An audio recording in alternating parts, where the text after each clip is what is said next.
When my CEO sold the company, my boss inherited the promotion and $50 million budget. Then she fired me saying, "Pack your desk, you're worthless now." Days later, the board laughed. "Did you even check the contracts?" My boss went pale.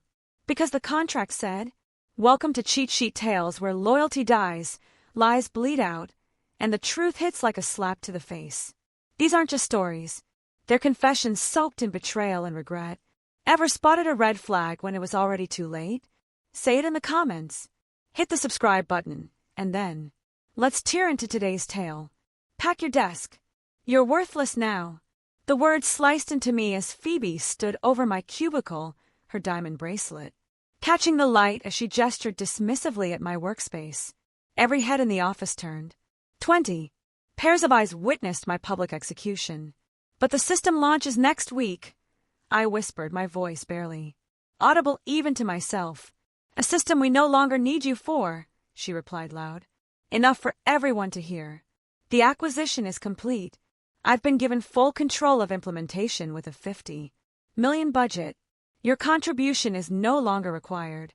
My hands hovered over my keyboard. Suddenly, foreign objects I couldn't control.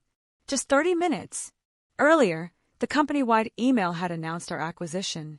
Phoebe had been promoted to Chief Integration Officer with a budget that made everyone's eyes widen. Now I understood why she'd been smiling so smugly during the announcement. "You have 20 minutes," she added, glancing at her watch. "Security will escort you out."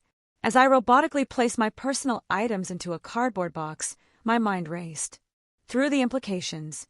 My rent was due next week. My savings would cover 3 months, maybe 4 if I ate nothing but ramen. The job market was tight, and the 3 years I'd spent building this company's crown jewel, the integration system that had made us an acquisition target, couldn't even be properly listed on my resume because Phoebe had insured. My name appeared nowhere in the official documentation.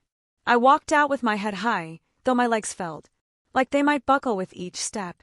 The security guard, Tom, who'd always greeted me warmly each morning, avoided my eyes as he took my badge. "This isn't right," he muttered under his breath. Outside, rain poured down in sheets, soaking through my thin blouse as I waited for a taxi. My coat was still hanging on the back of my chair. I wouldn't go back for it. The taxi driver kept glancing at me in the rearview mirror. "Bad day?" he asked. I met his eyes, suddenly aware of mascara tracks down my cheeks. "The worst," I replied. "Or maybe not. Maybe this is just the beginning." I didn't know then how prophetic those words would be. If you've ever been betrayed by someone you trusted, hit the like button. If you've ever fantasized about getting even, subscribe now, because what happens next in this story might just be the most satisfying thing you'll hear all day. My name is Ivy Carter, and until 2 hours ago, I was the lead architect for a tech integration system that transformed customer data into actionable insights. Not the sexiest description, but that system had just made our CEO rich and earned my boss a $50 million budget. I'm 32, single, and until today, I thought I was successful. I'd sacrificed everything for my career, relationships, sleep, even the painting classes I once loved. My apartment had become just a place to crash between coding marathons. My fridge contained nothing but coffee creamer and week-old takeout. Growing up with a single mom who worked 3 jobs taught me one thing: security comes from making yourself indispensable. So, I'd made myself exactly that. Or so I thought. I stumbled into my apartment and dropped the sad box of desk plants and coffee mugs on the floor. A framed photo slid out. The company holiday party from last year. There I was standing in the background while Phoebe posed center stage with the executive team. Phoebe Blake, my boss for 3 years. A woman who'd once told me we were going places together. I believed her. We'd started on the same day.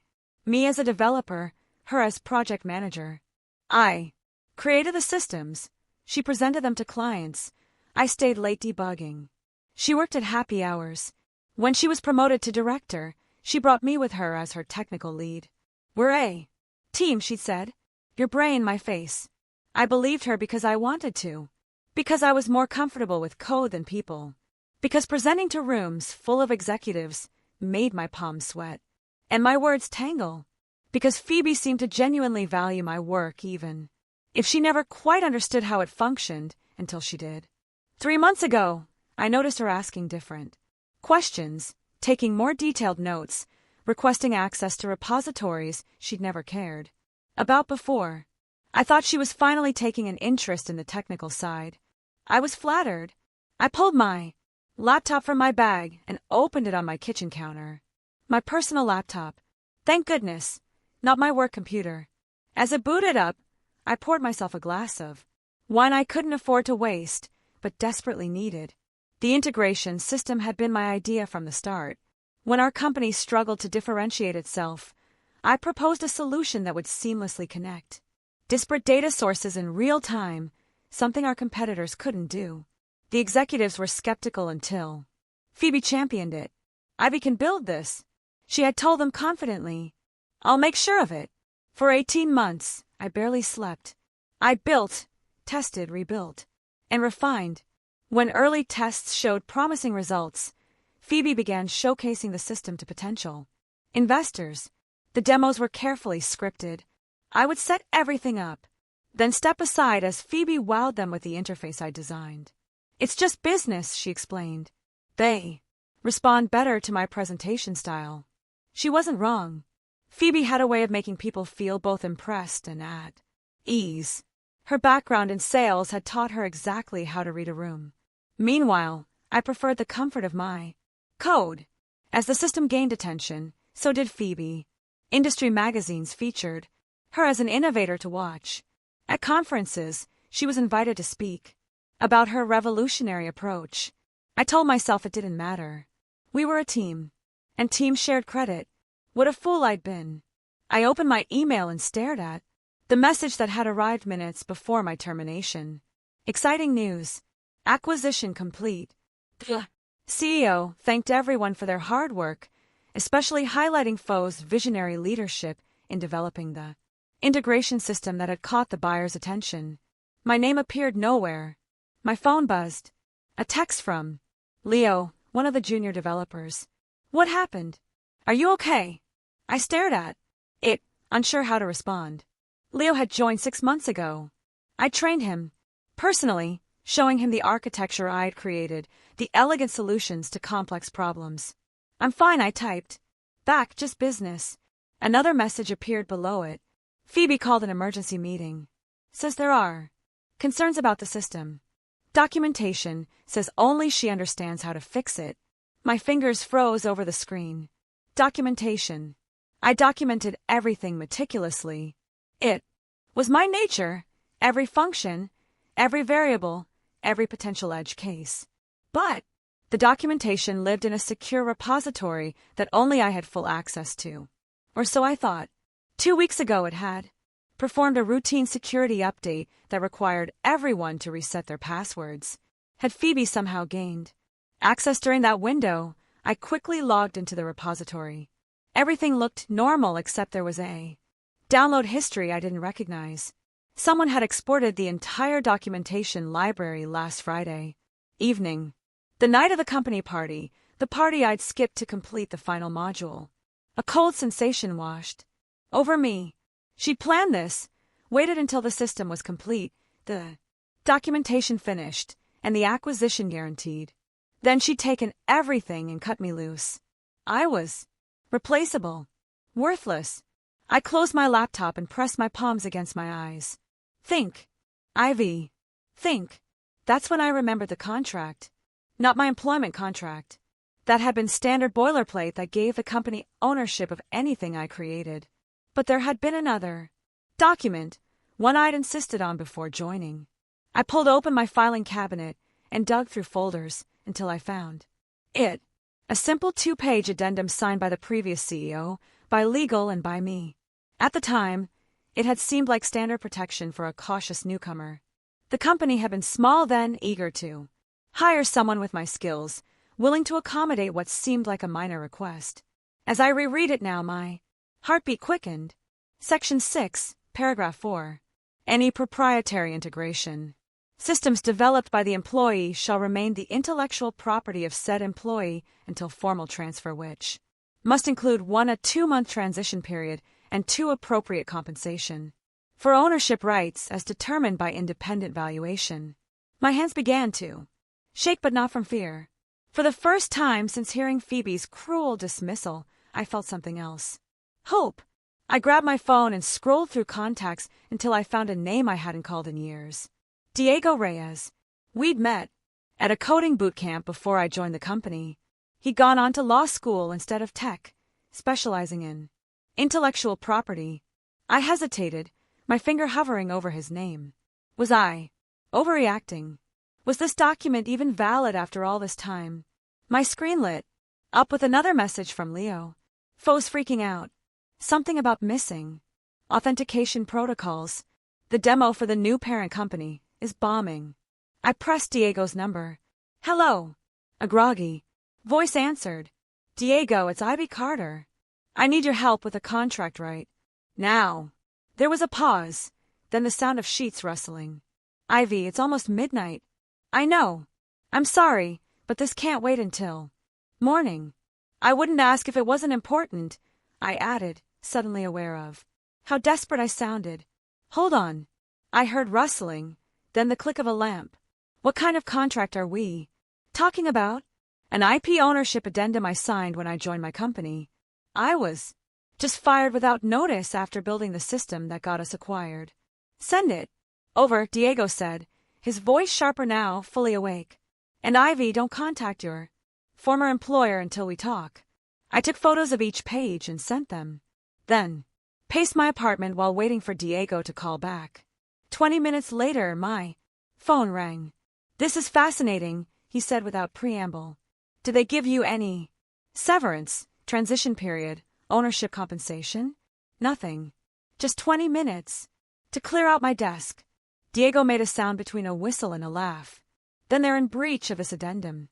It's surprisingly well crafted for something you did yourself. I didn't trust them even then. I admitted the CEO kept changing terms during negotiations. Smart woman. Especially this clause about the authentication protocols requiring your personal key for any major update or data migration. They literally can't fully implement your system without you. I froze. What did you just say? Section 8. Core authentication protocols require originator verification through secure channels established at system creation. That's you, Ivy. You built in a kill switch. I hadn't thought about that protocol in months. When I designed the system architecture, I'd included several layers of security. The deepest one required my personal verification for major structural changes. A precaution against someone accidentally corrupting the database during implementation. I'd almost removed it before launch, but left it in as an extra safeguard. So what does this mean? I asked. It means they need you more than you need them. The question is, what do you want? What did I want? Revenge seemed too simple a word for the burning in my chest. I wanted recognition. I wanted justice. I wanted Phoebe to feel what I felt standing in that office while everyone watched my humiliation. I need to think, I said. Finally. Don't wait too long. Based on what you've told me, they're going to realize their mistake very soon. After hanging up, I opened my laptop again and checked my personal email. 3 new messages from Phoebe in the span of an hour. 8:47 p.m. Need access to authentication protocols, ASAP. 9:16 p.m. Call me immediately. Critical system issue. And 9:58 p.m. This is unprofessional, Ivy. The board is asking questions. My finger hovered over the delete button when a new email appeared. Not from Phoebe, but from our CEO, Anthony. Ivy, understand there's been a miscommunication. Please call me directly to discuss your position with the company. Urgent. I closed my laptop without responding. For 3 years, I'd answered every urgent message, canceled weekend plans for critical issues, and sacrificed sleep for company emergencies. Tonight, they could wait. I took a hot shower, letting the water wash away the days. Humiliation. As steam filled the bathroom, clarity began to cut through my foggy thoughts. I had leverage. I had time. Most importantly, I had nothing left to lose. My phone buzzed again as I told off. A text from Leo. Where are you? Phoebe told everyone you sabotaged the system before leaving. Board members are here past midnight. So that was her play. Blame me for her inability to understand the system she claimed to have built. Classic Phoebe, always finding someone else to take the fall. I texted back. Interesting theory. What's actually happening? Migration failed. Authentication errors. Parent company reps looking nervous. I smiled for the first time since being fired. Not sabotage, just careful engineering. They're talking about flying you in tomorrow. Phoebe looks like she's about to explode. I didn't respond. Instead, I made myself a cup of tea and stood by my window, looking out at the city lights. My phone continued buzzing with messages I didn't read. For once, I wasn't rushing to solve someone else's problem. Morning came with surprising clarity. I'd slept better than I had in months despite everything. When I finally checked my phone, I had 17 missed calls and 32 messages. I called Diego first. They've been contacting me. He said immediately. Their legal department tracked me down somehow. Oh, what did you tell them? That I represent you now and all communication needs to go through me. He paused. Ivy, they're desperate. The new parent company is threatening to nullify the acquisition if the system isn't fully operational in 48 hours. 48 hours. I repeated. That's our leverage window. We need to meet. How soon can you get to my office? An hour later, I sat across from Diego in a small but neat office downtown. He'd laid out my contract on the desk between us. Key sections. Highlighted. They're claiming the addendum isn't valid because it wasn't included in subsequent promotion paperwork, he explained. That's ridiculous. My role never fundamentally changed. Diego nodded. They're grasping at straws. Now let's talk strategy. What exactly do you want out of this?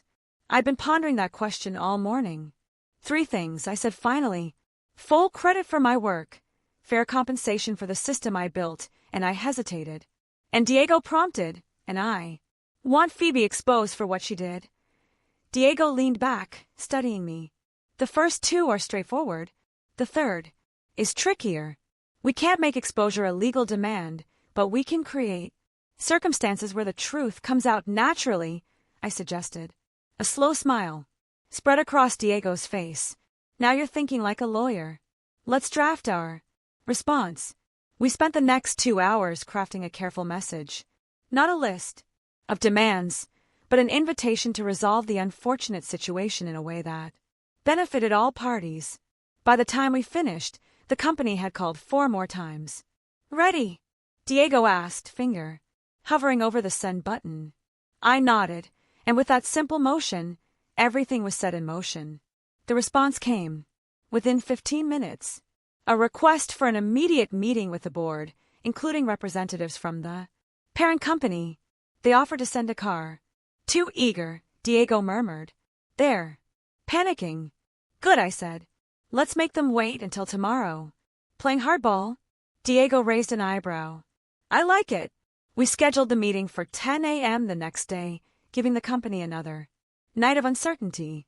Another night for Phoebe to dig herself deeper, trying to fix what she didn't understand. That evening, Leo called instead of texting. They brought in external consultants, he said without greeting. 3 different teams. None of them can get past the authentication blocks. How's Phoebe handling it? I try to keep my voice neutral. He lowered his voice. She told the board she mentored you through building the entire system, that she designed the architecture, and you just executed her vision. My grip tightened. On the phone. Did they believe her? At first. But then the consultant started asking technical questions. It got awkward fast. I closed my eyes, picturing the scene. Phoebe stumbling through explanations of systems she'd never bothered to understand. Her confidence faltering with each question. There's something else, Leo continued. The parent company rep asked to see all the development documentation with your signatures. Phoebe claimed you never properly documented anything. A harsh laugh escaped me. She said, what? Yeah. That's when Anthony looked really concerned. He asked about the repository. Phoebe said, "You must have deleted it before leaving." The repository that contained every detail of my work for the past 3 years, every decision, every breakthrough, every late night. The repository she had downloaded before firing me. "Leo, I need you to do something for me," I said carefully. "Can you check the access logs for the documentation repository? I need to know who accessed it in the past 2 weeks." "Already did," he replied, surprising me. "That's actually why I'm calling. Phoebe downloaded everything last Friday. I have the logs." My heart raced. "Can you forward them to me?" "Already did that, too. Check your personal email." He paused. "Ivy, what she did to you was wrong. Most of the team knows it." After we hung up, I forwarded the logs to Diego with a simple message. More ammunition. That night, I did something I hadn't done in years. I pulled out my old sketchbook and paints, setting up by the window where the city lights provided a perfect backdrop. For hours, I lost myself in colors and shapes, creating something new instead of fixing someone else's problems. By morning, I felt centered in a way I hadn't in years. I chose my outfit carefully.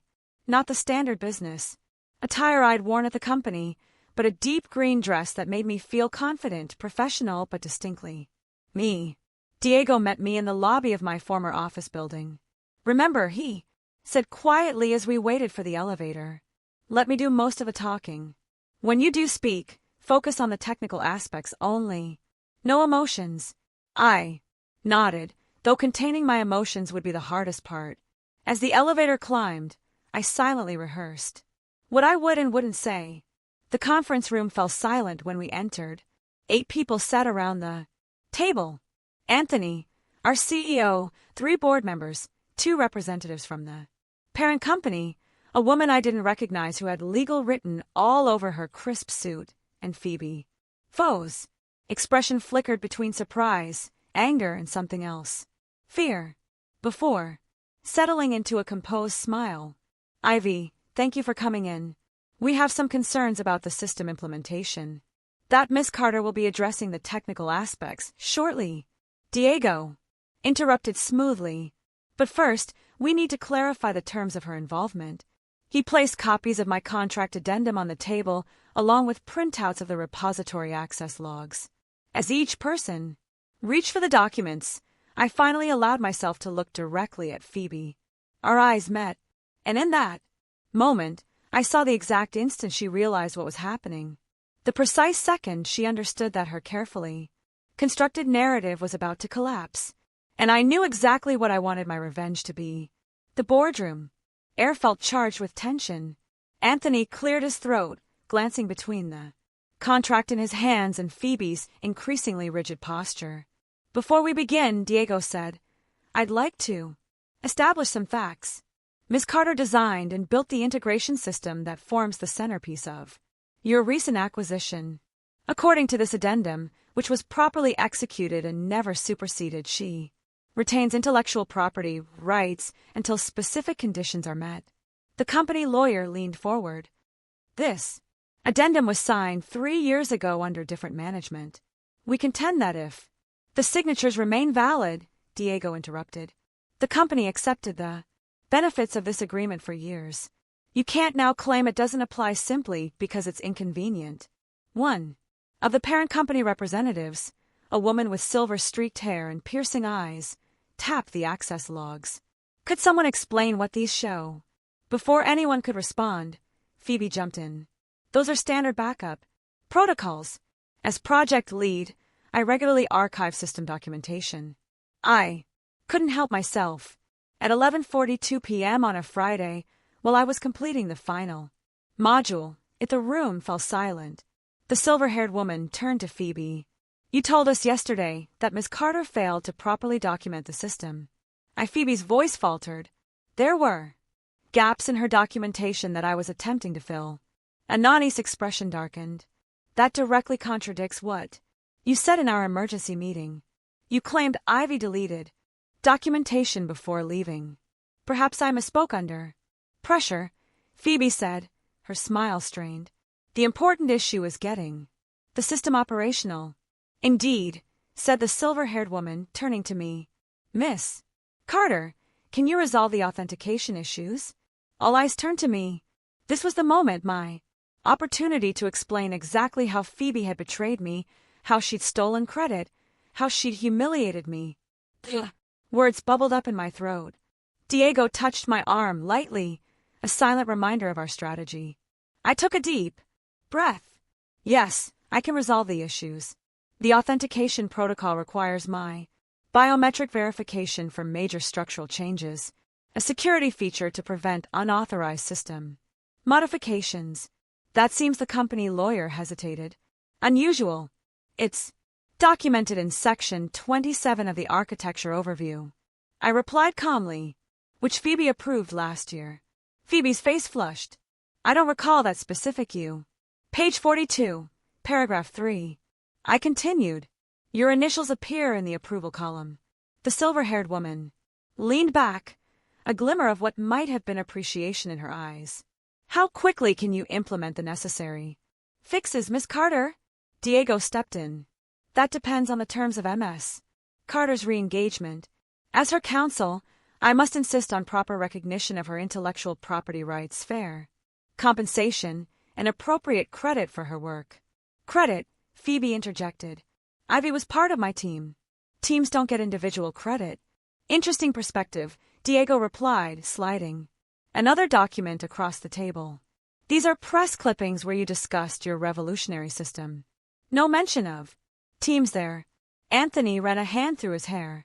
Let's focus on solutions, Miss Carter. What would it take to get you back on board immediately? Diego and I exchanged glances.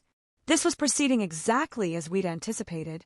3 conditions, I said, my voice steadier than I expected. First, proper compensation for my intellectual property. The system currently being implemented. Diego has prepared a fair valuation. Anthony nodded. And second, public acknowledgement of my role as creator and architect of the integration system in all company communications, press releases, and technical documentation going forward. Phoebe made a small noise of protest, but Anthony silenced her with a look. That seems reasonable given the circumstances. And third, I met Phoebe's eyes directly. I will oversee the implementation personally as Chief Technology Officer. The room erupted in murmurs. Phoebe stood up, her chair scraping against the floor. That's absurd. I'm the Chief Integration Officer. The system falls under my purview. The system you can't operate, the silver-haired woman said quietly. The system you claim to understand. Anthony looked pained. Phoebe, please. Sit down. Let's discuss this rationally. Anthony, there's nothing to discuss. Phoebe snapped. She's holding the company hostage. You can't reward that behavior. Diego smiled thinly. Miss Carter isn't holding anyone hostage. She's enforcing her contractual rights after being wrongfully terminated, without the transition period her agreement requires. The silver-haired woman turned to Anthony. Our timeline doesn't allow for prolonged negotiations. If Ms. Carter can implement the system, as promised, her terms seem reasonable considering the alternative. Anthony nodded slowly. I tend to agree, Ivy. If we meet these conditions, how soon can you begin? Immediately, I replied. The authentication issues can be resolved within hours. Full implementation would take approximately 2 weeks. 2 weeks? Phoebe laughed incredulously. I promised the board 3 days. You promised something you couldn't deliver. I said simply. The second parent company representative, who had been silent until now, leaned forward. Ms. Blake, yesterday you assured us you understood every aspect of the system. Now it appears you can't even access it without Ms. Carter's assistance. Can you explain this discrepancy? Foe's composure cracked visibly. I oversaw the entire project. The technical details were delegated. Yet you presented yourself as the architect, he pressed. I was speaking in a managerial capacity, she insisted, her voice rising. Ivy worked under my direction. That's not how innovation works, the silver-haired woman said. Direction isn't creation. Anthony cleared his throat. I believe we need to make a decision quickly. I propose we accept Miss Carter's terms with details to be finalized by end of day. Diego produced a preliminary agreement he'd prepared. We anticipated this outcome. The key terms are outlined here. As papers were passed around, Phoebe tried one last gambit. This is setting a dangerous precedent. What's to stop other employees from holding critical systems hostage? Perhaps, said the silver-haired woman. The precedent we should worry about is taking credit for other people's innovations. The meeting concluded 30 minutes later with a signed agreement. As people filed out, Phoebe lingered, waiting until we were alone in the conference room. You won't succeed, she said, her voice low. You're not a leader, Ivy. You're a coder. You don't have what it takes to navigate the politics at this level. I gathered my papers calmly. You taught me more about politics than you realize. This isn't over, she warned. Actually, it is. I met her gaze steadily. You fired me, Phoebe, in front of everyone. Called me worthless. Did you really think there wouldn't be consequences? She opened her mouth to respond, but I was already walking away. The next 2 weeks were among the most challenging of my career. I worked directly with the parent company implementation team, untangling the integration issues that had emerged. True to my word, I resolved the authentication problems within hours, but the full system implementation required meticulous attention. Phoebe attempted to insert herself into the process repeatedly, scheduling unnecessary review meetings and questioning my decisions in front of others. Each time I responded with technical explanations so thorough that even attempting to follow them made her eyes glaze over. By the end of the first week, the parent company representatives had taken to coming directly to me with questions. By the middle of the second week, Phoebe's meetings were being rescheduled or canceled entirely. The board scheduled a company-wide announcement for Friday afternoon to formally introduce the new organizational structure. As I prepared for the meeting, Leo knocked on my temporary office door. You did it, he said, grinning. Everyone's talking about how you saved the acquisition. The system works, I replied modestly. It just needed the right implementation approach. It's more than that, Leo insisted. Fo's been telling everyone 4 months that she designed the architecture. Now everyone knows the truth. I paused in gathering my notes. How's she handling that? Leo's grin widened. Not well. She tried to take credit for the successful implementation in yesterday's executive meeting. Anthony shut her down immediately, said something about accurate attribution being essential to company integrity. I couldn't help but smile. Integrity? Imagine that. The company atrium was packed when I arrived for the announcement.